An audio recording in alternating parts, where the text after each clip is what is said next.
नमस्कार, clean news UP में आपका स्वागत है और वक्त हो चला है दिन भर की सभी ताज़ा खबरों का।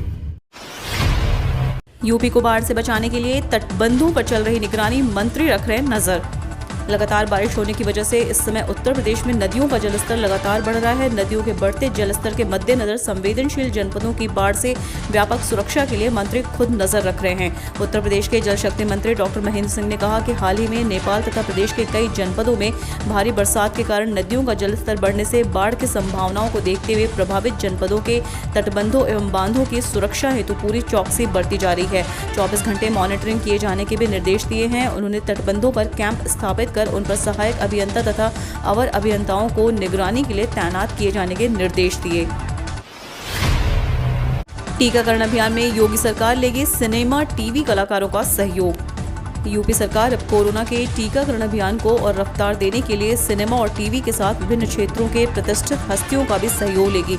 यह सभी लोग ऐसे होंगे जिनके अलग अलग क्षेत्रों में अपनी पहचान और प्रतिष्ठा होगी, जिनके सुझाव और अपील का समाज के विभिन्न वर्गों पर प्रभाव होगा। यह सब आम लोगों की, विशेषकर युवाओं को कोरोना के टीके लगाने के लिए अपील करेंगे। ऐसे लोगों की अपील सिनेमा हॉल में और टीवी पर ब्रेक के दौरान किया जाएगा। इनकी होर्डिंग भीड़-भाड़ प्रमुख स्थानों पर भी लगाई जाएगी, जिन पर लोगों से टीका लगवाने की अपील होगी। सरकार का मानना है कि सिनेमा और टीवी कलाकारों का समाज पर अच्छा प्रभाव पड़ता है और इससे लोग टीका लगवाने के लिए आगे आएंगे।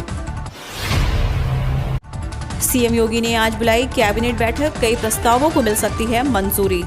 मुख्यमंत्री योगी आदित्यनाथ ने आज कैबिनेट की बैठक बुलाई है। बैठक दोपहर 12 बजे लोक भवन में हो रही है। इसमें 1 दर्जन से ज्यादा महत्वपूर्ण प्रस्तावों पर मुहर लगेगी। यह प्रस्ताव चिकित्सा, शिक्षा, स्वास्थ्य, एमएसएमई, पर्यटन, लोक निर्माण विभाग आदि विभागों से संबंधित है। मिल रही जानकारी के मुताबिक मंत्रिपरिषद की ये बैठक कई मायनों में महत्वपूर्ण होगी।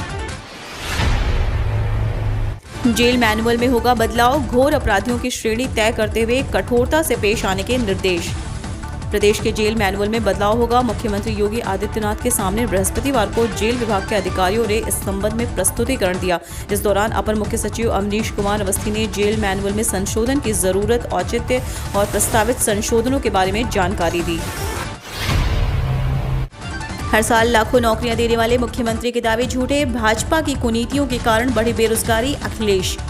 समाजवादी पार्टी अध्यक्ष अखिलेश यादव ने गुरुवार को कहा है कि भाजपा की दूरदर्शी कुनीतियों के कारण बेरोजगारी ने भी अपना विकराल रूप दिखाया है। इस बेकारी ने जहां हजारों युवाओं का भविष्य अंधेरे में कर दिया है, वहीं हर साल लाखों नौकरियां देने के मुख्यमंत्री के दावे का झूठ भी सामने ला दिया है। अखिलेश यादव ने कहा कि हर साल लाखों को रोजगार का दावा करते भाजपा मुख्यमंत्री थकते नहीं, परंतु सच्चाई यह है कि शिक्षकों को भर्ती हो या डॉक्टरों की अथवा विभागीय रिक्तियों की, हर जगह रुकावटें दिखती हैं। वर्ष 2016 में समाजवादी सरकार में दारोगा भर्ती निकली थी, चयन हुआ और प्रशिक्षण भी दिलाया गया, लेकिन अभी तक उनको ना तो ज्वाइनिंग मिली है और ना ही उनको सैलरी मिली है।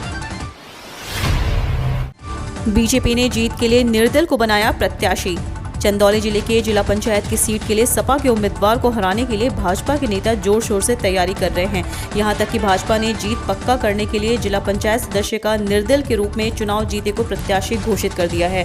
भाजपा के जिलाध्यक्ष ने अपनी गुणा गणित से जिला पंचायत की कुर्सी हासिल करने की तैयारी साझा करते हुए कहा कि जिले के विकास के लिए सभी दल को एक होकर भाजपा को वोट करना चाहिए।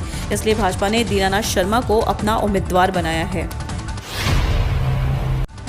मायावती की साइलेंट पॉलिटिक्स से यूपी में कहीं छिन न जाए तीसरी ताकत का ताज। यूपी में अगले विधानसभा चुनाव 2022 के लिए सभी प्रमुख दल सक्रिय हो गए हैं, लेकिन पूर्व मुख्यमंत्री मायावती की बसपा अभी भी शांत है। इसका नतीजा यह है कि बसपा में दरारें नजर आने लगी हैं। पूर्व मुख्यमंत्री की शांति और उनकी चुप्पी बसपाइयों को बेचैन कर रही है। सूत्रों के माने तो बसपा के वर्तमान में कुछ विधायक बीजेपी के संपर्क में हैं, तो करीब आधा दर्जन विधायक सपा नेता अखिलेश यादव से भेंट कर चुके हैं। दरअसल पिछले लोकसभा चुनाव 2019 में बसपा ने अपना सियासी दमखम दिखाया था, लेकिन उस चुनाव में पार्टी को कोई बड़ी कामयाबी हासिल नहीं हो पाई थी। इसके उल्टे बुआ की जगह भतीजे को लोकसभा चुनाव का लाभ मिल गया। उसके बाद से तो पार्टी दिनों दिन नीचे ही गिरती जा रही थी, जिससे बसपा में भगदड़ मची हुई है।